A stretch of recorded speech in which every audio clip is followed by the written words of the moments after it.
ऊस पिकामध्ये आपल्याला 1 ते 6 महिन्यापर्यंत आपण कुठल्या खतांची डोस आपल्या पिकाला दिला गेला पाहिजे, त्यासोबतच कोणकोणत्या गोष्टी आपण काळजी घेतली पाहिजे. 90% शेतकरी या चुका करत असतात, जे की म्हणजे आपण आपल्या पिकाला जे पाहिजे असतो ते आपण योग्य पद्धतीने देत नसतो. त्यासोबतच भरपूर शेतकरी खूप सारे भेसळ डोस टाकत असतात. पण फक्त भेसळ डोस टाकल्यानं आपल्या पिकाचं ॲव्हरेज आपल्याला चांगलं बघायला मिळत नसतं. त्यासाठी योग्य त्या पद्धतीने जर कधी योग्य खत जर आपल्या पिकाला जर दिलं, तर आपल्याला पाहिजे तसा रिझल्ट, आपल्याला पाहिजे तसा उत्पादन हे नक्कीच मिळत असतं.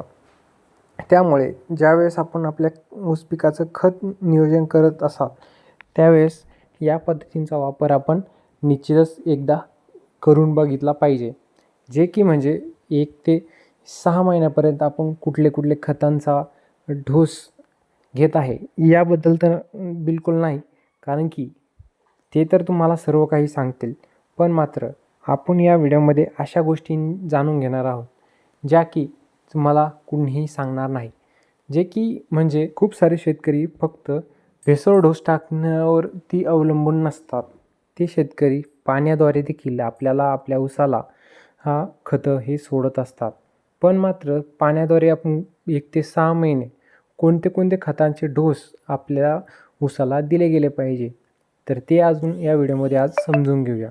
सर्वप्रथम जाणून घेऊया 1 ते 2 महिन्यामध्ये आपण प्रामुख्याने कुठले हे खतं आपण सोडले गेले पाहिजे. शेवटचं खत जे आहे तर ते अत्यंत महत्त्वाचं आहे. त्यामुळं व्हिडिओ हा शेवटपर्यंत नक्कीच बघा. ज्यामध्ये शेतकरी मित्रांनो, ज्यावेळेस आपण 1 ते 2 महिन्यापर्यंत आपला जो ऊस असतो, तर अशा वेळेस आपल्याला प्रामुख्याने आपल्याला इथं वापर करायचा आहे, जे की म्हणजे 19-19-19 हे विद्रव्य खत आपल्याला इथं वापर करायचं आहे. जर कधी आपल्याला आपल्या ऊसाची वाढ ही चांगल्या प्रकारे होण्यासाठी व एकसारखी वाढ होण्यासाठी सुरुवातीच्या अवस्थेमध्ये आपल्याला 19-19-19 हे विद्रव्य खत एकरी 5 किलोपर्यंत वापर करायचा आहे. यामध्ये तिन्ही घटक सारखे बघितल्या जातात, ज्यामुळे काय होत असतं, आपल्या पिकाची वाढ ही एकसारख्या प्रमाणात होत असते. ग्रेनरी देखील चांगल्या प्रकारे राहत असते. त्याचसोबतच याचे आपल्याला चांगले फायदे हे भेटत असतात. त्यामुळे सुरुवातीला 19-19 या खताचा वापर आपण नक्कीच करा. दुसरं आणि अत्यंत महत्त्वाचं, जेव्हा आपल्या ऊसामध्ये आपल्याला फुटवा जास्त प्रमाणामध्ये पाहिजे असतो, त्यावेळेस प्रामुख्याने आपण 1261 या देखील विद्रव्य खताचा आपण इथं वापर करणं अत्यंत महत्त्वाचं आहे. यामध्ये आपल्याला प्रामुख्याने 5 किलो युरिया, जो की आपल्याकडे सहजली अवेलेबल असतो, तरुण शेतकरी मित्रांनो, आपण त्याचा देखील आपल्याला एकरी 5 किलो आणि 5 किलो 1261 याचा देखील आपल्याला इथं वापर करायचा आहे. ज्यामुळे आपल्या पिकाची ही जे काही फुटवा आहे तर तो आपल्याला जास्त प्रमाणामध्ये बघायला मिळत असतो. सोबतच आपल्या पिकामध्ये युरियामुळे आपल्या पिकाची ग्रेनरी देखील चांगल्या प्रकारे राहू शकते. सोबतच आपल्या पिकाची वाढ देखील झपाट्याने होऊ शकते. त्यामुळे 2 ते 4 महिन्यापर्यंत आपण याचा वापर केला पाहिजे. पाण्याद्वारे आपण याचा ठिबक सिंचनद्वारे देखील इथं याचा वापर केला पाहिजे.